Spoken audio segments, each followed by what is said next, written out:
अस्सलाम वालेकुम दोस्तों। लास्ट लेक्चर में हमने नावल जेन एयर की आपको करैक्टर लिस्ट समझाई थी, जो नावल है शार्लोट ब्रोंटे का। अगर आपने करैक्टर लिस्ट समझनी है तो डिस्क्रिप्शन में लिंक मौजूद है, उसमें जाइए ताकि आपको पूरी नावल की समरी समझ आ सके। आज हम आपको समरी बताएंगे। इन शॉर्ट शार्लोट ब्रोंटे के बारे में आपको बता दें, 21 अप्रैल 1816 को पैदा हुई। इनकी डेथ 1855 में हुई। ये एल्डेस्ट थी अपनी 3 सिस्टर्स में, जिनको ब्रोंटे सिस्टर्स कहा जाता है लिटरेरी दुनिया में। इनके फेमस वर्क एक दी प्रोफेसर है और एक जेन एयर है। स्पाउस जो इनके हैं आर्थर बेल निकोलस थे। ये दोस्तों शॉर्ट जो है डिस्क्रिप्शन आपको समझाई है। अब ये बोर्ड को हम ये शरीन के दरख्त पे रख रहे हैं। हम शरीन कहते हैं और लिया के लोग इसे सरी कहते हैं। सर अब्दुल रशीद खान दस्ती साहब सरी कहा करते थे, मुझे अच्छी तरह याद है। हाँ दोस्तों, अब हम बात कर रहे थे जेन एयर की। जेन एयर एक 10 साल की छोटी सी बच्ची होती है जो अपने अंकल मिस्टर रीड और अपनी आंट मिसेस रीड के घर रह रही होती है। इसके वालिद और वालदा की डेथ हो चुकी होती है जब ड्रामा स्टार्ट होता है। कुछ ही अरसे बाद ऊपर एक रेड रूम होता है उस घर के जहाँ ये रह रही होती है। इसके अंकल की वहाँ डेथ हो जाती है। तो इसके अंकल मरते वक्त अपनी बीवी से वादा लेते हैं कि अपने बच्चों की तरह आप जो है ना मेरी भांजी को पालेंगी। रिश्ते में मामू होते हैं इसके, तो वो फौत हो जाते हैं। तो उनके बाद फ़ौरन माल ट्रीटमेंट शुरू हो जाती है। इनकी आंटी इनको प्रेफरेंस नहीं करती और इनको डांटती रहती है। फिर एक दिन ऐसा होता है कि उनकी 2 बेटे होते हैं। एक बेटा होता है जॉन रीड और बेटी होती है जॉर्जाना रीड और अलीज़ा रीड। तो वो सारे इसके साथ मिसबिहेव करते हैं, लेकिन एक दिन जॉन रीड के साथ इसकी लड़ाई होती है जैन एयर की। तो जैन एयर जो है, इसकी गलती भी नहीं होती, लेकिन इसको मारा जाता है, पीटा जाता है और ऊपर रेड रूम में बंद कर दिया जाता है। रेड रूम में बंद होने के बाद वो मिस फेयरफैक्स आती हैं, बेसी आती हैं, वो इसको समझाती हैं, लेकिन वो कहती है मेरा कोई कसूर नहीं है।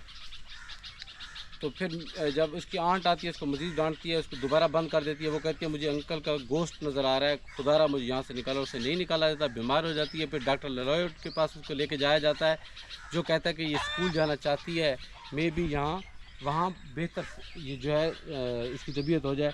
तो उसके सामने इसकी आंटी ड्रामा करती है, हाँ बिल्कुल मुझे इसकी बहुत फिक्र है, चलो इसे स्कूल भेज दूँगी ताकि इसकी पोजीशन जो है, हालत जो है इसकी बेहतर हो सके।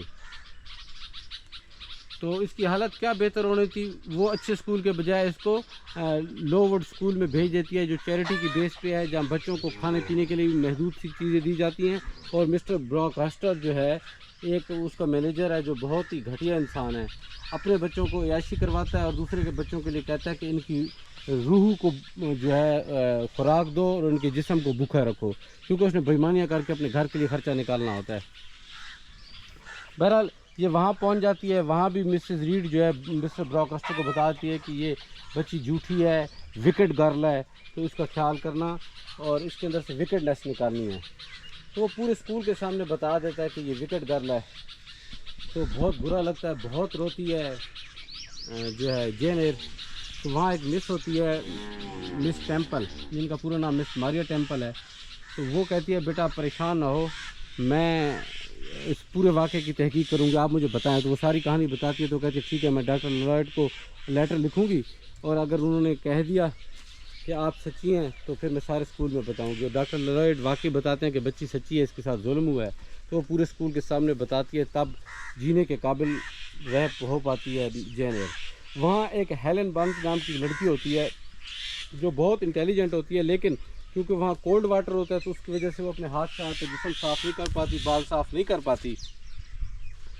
इसकी वजह से मिस स्क्रैचेट जो है उसको बहुत डांटती है, उसकी इंसल्ट करती है। तो जेन उसके पास जाती है, उसको कहती है यार तुझे जो है क्या नाम है, तो कोई गुस्सा नहीं आता इन पर। वो कहती है नहीं, हमें गुस्सा नहीं आना चाहिए, हमें दूसरों की बातों को पॉजिटिव लेना चाहिए, हमें महसूस नहीं करना चाहिए। तो हमें महसूस बिल्कुल भी नहीं करना चाहिए। तो जेन कहती है भाई मैं तुम्हारी जगह होती तो मैं तो बिल्कुल भी जो है ना ये चीज़ें बर्दाश्त ना कर पाती। बहरहाल दिन चलते रहते हैं और वहाँ क्योंकि वहाँ भूख होती है उसमें स्कूल में, बच्चे कमज़ोर हो जाते हैं और सफाई का इंतज़ाम भी नहीं होता, गर्म पानी भी नहीं होता। तो वहाँ टाइफस नामी बीमारी आ जाती है, जिससे हेलन जो है शदीद बीमार हो जाती है और वो रात इकट्ठे सोते हैं, हेलन और जेन की बाहों में ही वो मर जाती है।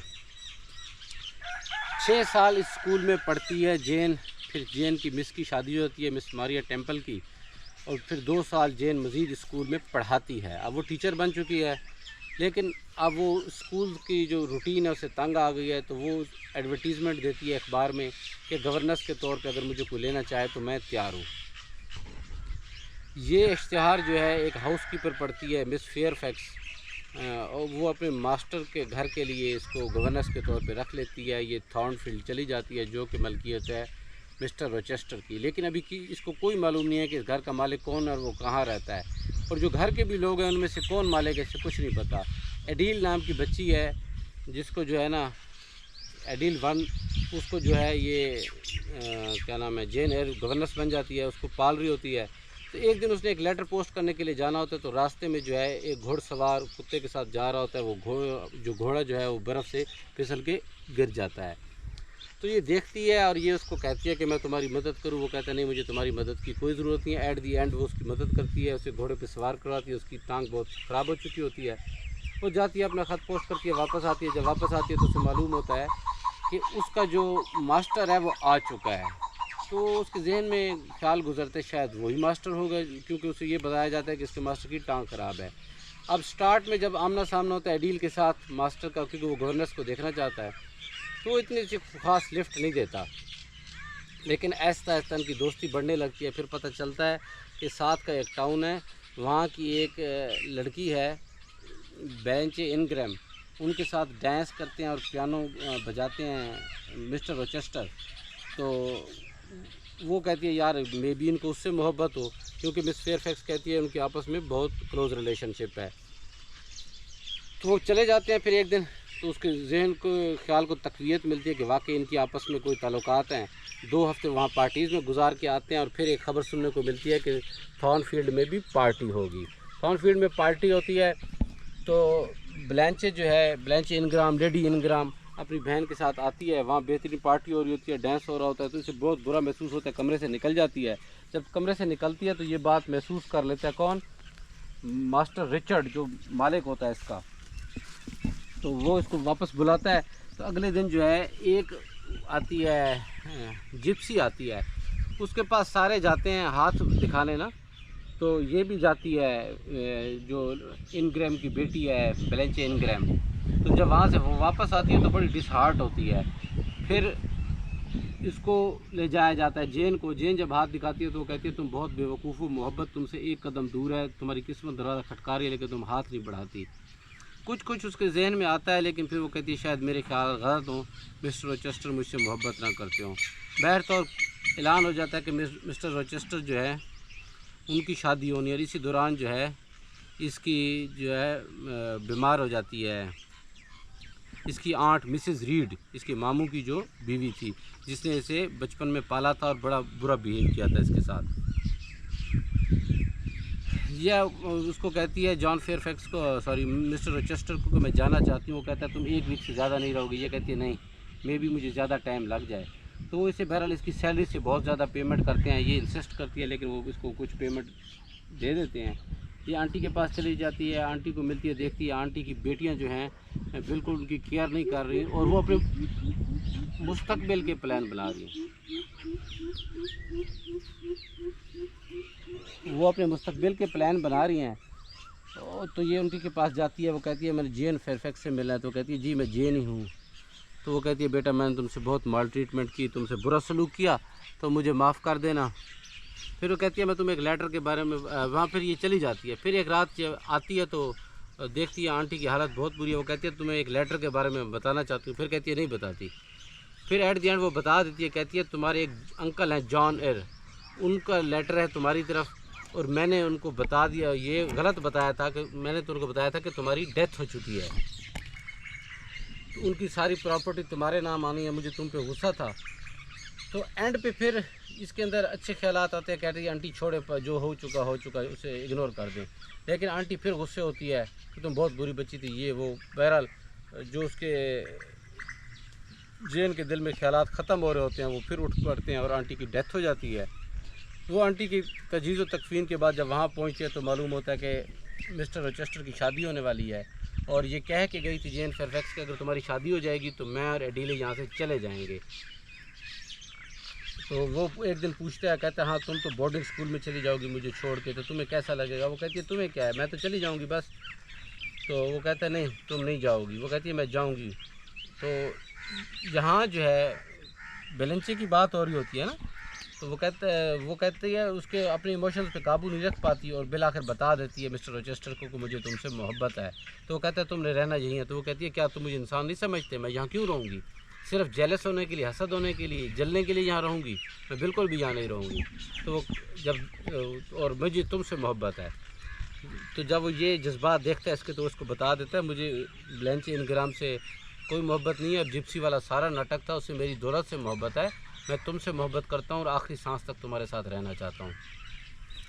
फिर एक वाक़या होता है जो मिस्टर रोचेस्टर के करीब कर देता है। ये वाक़या भी करीब करता है मिस्टर रोचेस्टर केस को कि वो उसकी जान बचाती है। उसके कमरे में आग लग जाती है और इल्ज़ाम लगता है ग्रेस पॉल के नाम। एक अजीब सी हंसने की आवाज़ आती है, तो वो इल्ज़ाम भी उसी के नाम लगता है, ग्रेस पॉल के नाम। ये जो मिस्टीरियस लाफिंग है ये भी ग्रेस पॉल की है, मिस फेयरफैक्स भी यही बताती है। लेकिन जेन को लगता है कोई राज है जो उसे नहीं बताया जा रहा। बैठ और उसकी शादी का दिन आ जाता है और शादी के दिन जो है चर्च में पहुंचते हैं। जेन अपने अंकल जेन एयर को शादी के बारे में लिख देती है कि मेरी शादी हो रही है। इनकी जो क्रिश्चियन बिलीव हैं उसमें शादी के दौरान पूछा जाता है, निकाह सेरेमनी के दौरान, कि इज़ एनी ऑब्जेक्शन। जब इस पॉइंट पे जो है वो पादरी या फादर आता है। दोस्तों पादरी जो है प्रोटेस्टेंट के होते हैं और फादर जो हैं कैथोलिक के मजहबी पेशवा होते हैं। तो जो भी था बहरहाल चर्च के जो रिलीजियस पर्सनैलिटी है वो कहती है इज़ एनी ऑब्जेक्शन। चर्च के बाहर से दीवार के साथ से आवाज़ आती है यस। वो कौन होते हैं? वो मिस्टर मैसन होते हैं, रिचर्ड मैसन, जो के साले होते हैं किसके? मिस्टर रोचेस्टर के। वो कहते हैं जी मुझे है क्योंकि इसकी शादी हुई है। कहते हैं किससे हुई है? उसने कहा मेरी बहन से हुई है। तो मिस्टर रोचेस्टर शादी तस्लीम कर लेते हैं। वो कहते हैं जी शादी तो हुई है लेकिन आप आके देखें कि क्या हालात हैं, किस वजह से मैं दूसरी शादी करना चाह रहा हूँ। तो जब घर जाते हैं तो देखते हैं वो मैरिड होती है। तो मिस्टर रोचेस्टर बताते हैं सब लोगों को कि मेरे बाप ने लालच में शादी की थी